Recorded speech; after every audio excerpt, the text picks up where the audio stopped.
Hello and welcome to Herstory episode whatever. I'm not sure when this is actually going to air because this is part one of our Florence episodes. So Herstory went to Florence back in November and it was for my 30th birthday, and it was kind of like a pilgrimage home, if you like, because my maternal grandmother was Italian.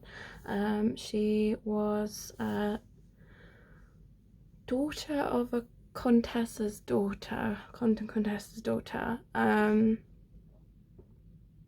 Yeah, so granddaughter of a Contessa, and her mum moved to Liverpool when she was very small in England, and this was something I barely knew anything about while my nana was alive. She died when I was about 15, and I really didn't know that much about her history. Like, I knew that she was from Italy, but I really didn't know very much.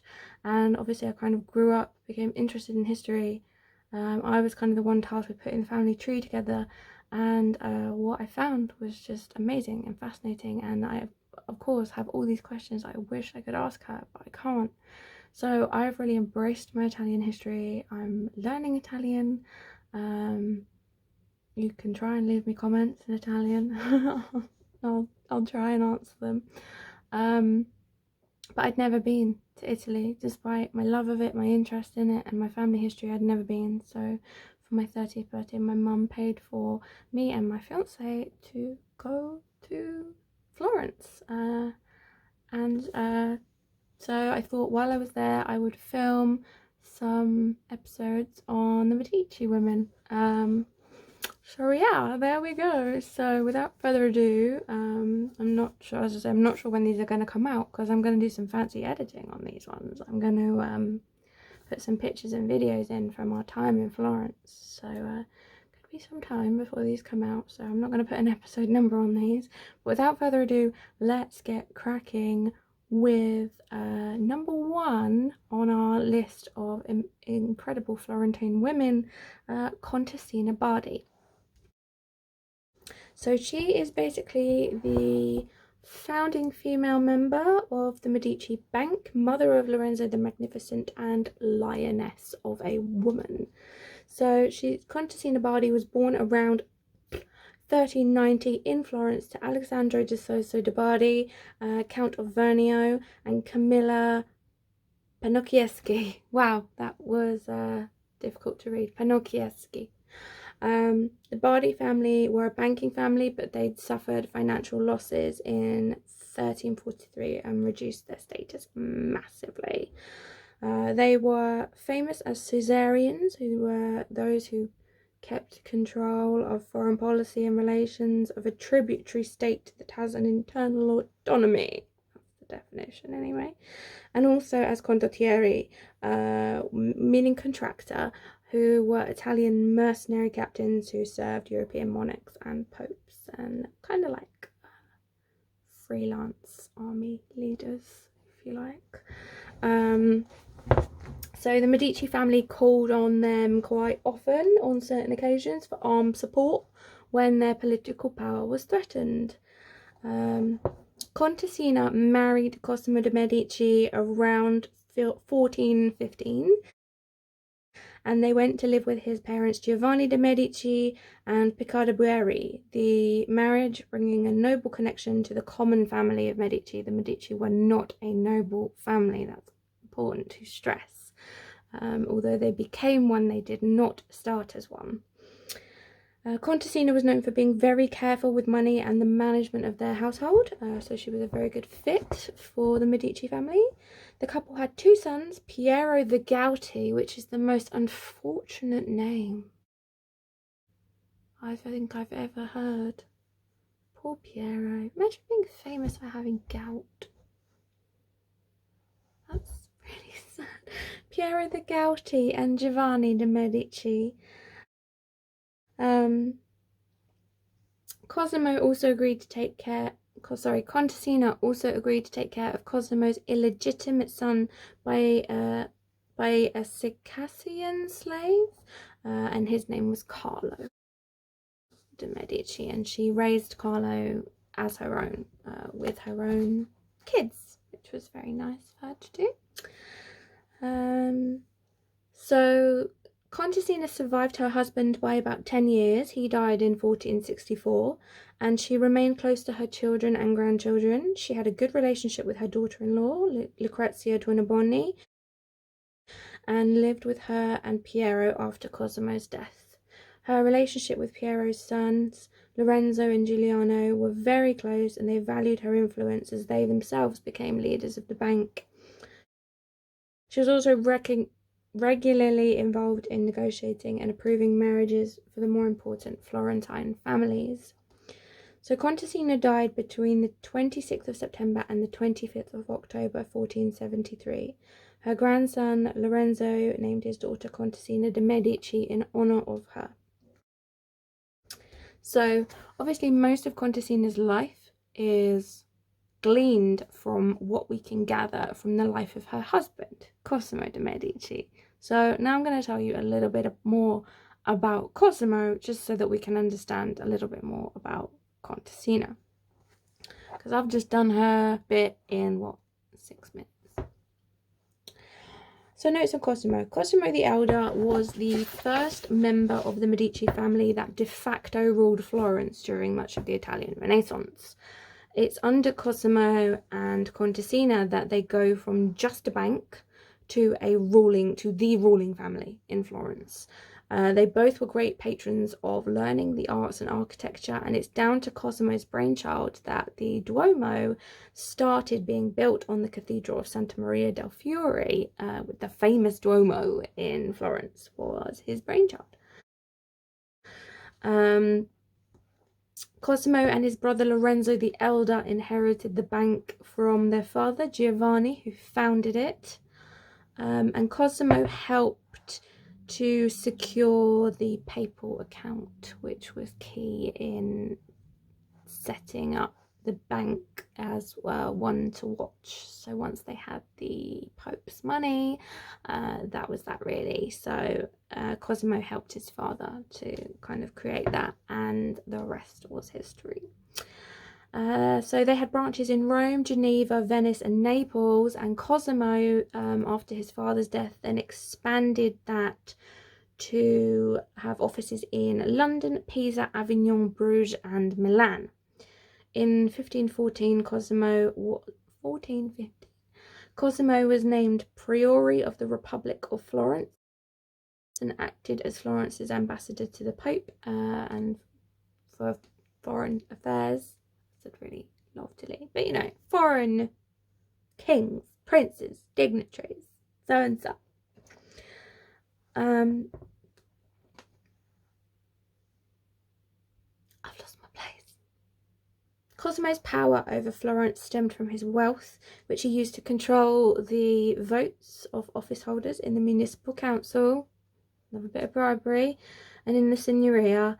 And Contessina would have been a part of not necessarily handing out the bribes, but getting people on side, inviting people to dinner, kind of wooing them with her loveliness, and just gently greasing palms and trying to make people fond of them would have been immensely helpful.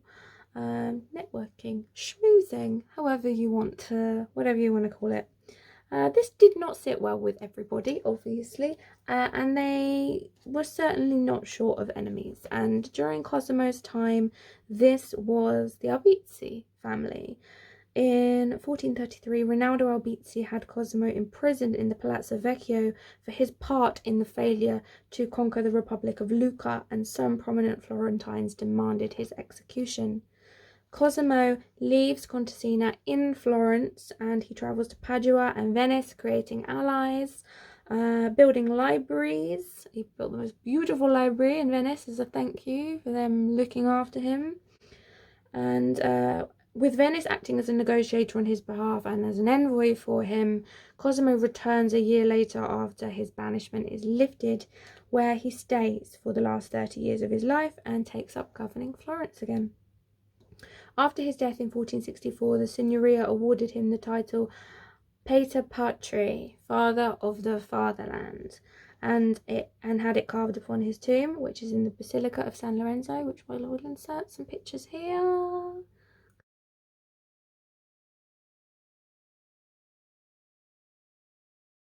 It's my favourite building in the whole of Florence that I visited, and maybe it's because it's like my branch of the Medici family that kind of rests there, but I just thought it was beautiful, the most beautiful building in Florence. I thought the Duomo and Santa Maria del Fiore just need a patch on the Basilica of San Lorenzo, so please go and see it if you're there. It's one of the smaller churches, but it's beautiful.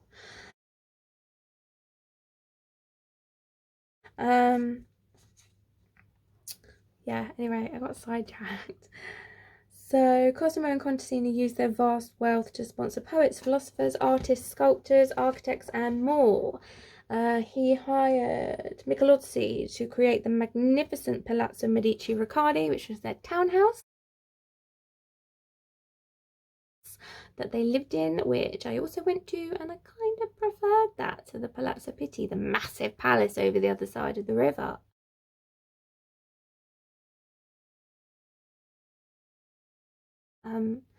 Yeah, the Palazzo Medici Riccardi had more of a homely feel to it. Still resplendent, but yeah, more cozy.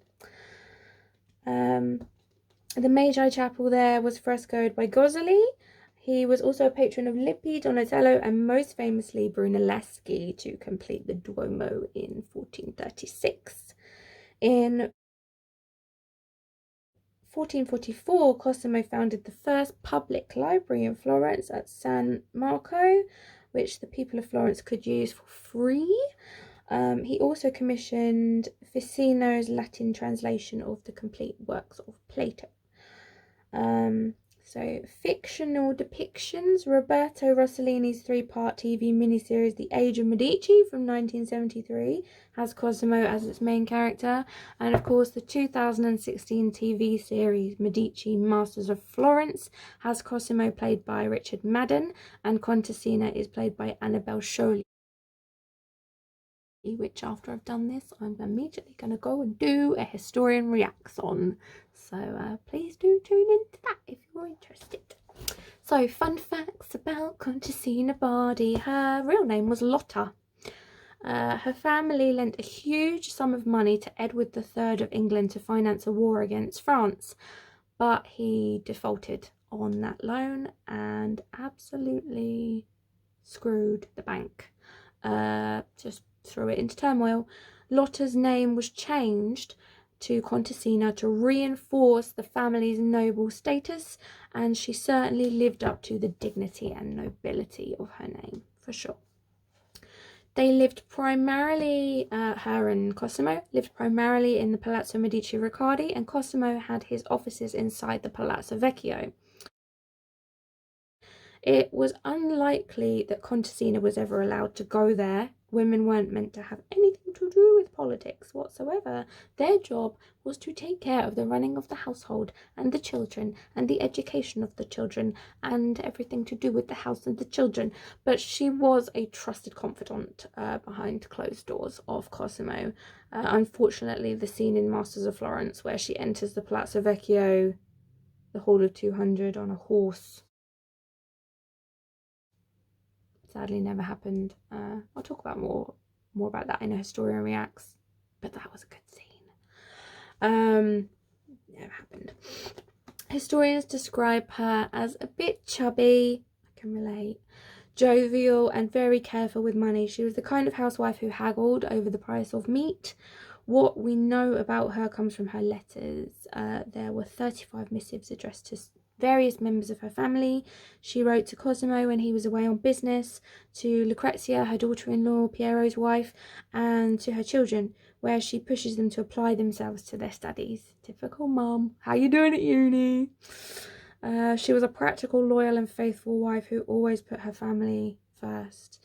Now, she did have a brief affair with a man called Ezio Contarini, who used to write her lots of lovely books of poetry, and they had an arrangement to meet up and run away the day she found out she was engaged to Cosimo, but she never showed up. She went and married Cosimo and did her duty, and the rest is history. So there we go. For more information on Contessina Bardi and Cosimo de' Medici, please read The Rise and Fall of the House of Medici by Christopher Hibbert. There are lots of books out there, but that is the best one I can recommend for historical accuracy. So there we go. I'm now going to go and film A Historian Reacts. So please subscribe and hit that notification bell, so as soon as that video is up, you can watch it and see my thoughts on Masters of Florence. Yeah, and also I'm going to do episode 2 in the Florence thingy, which will be Clarice Orsini, so keep a lookout for that, and I will see you soon in our next episode of her.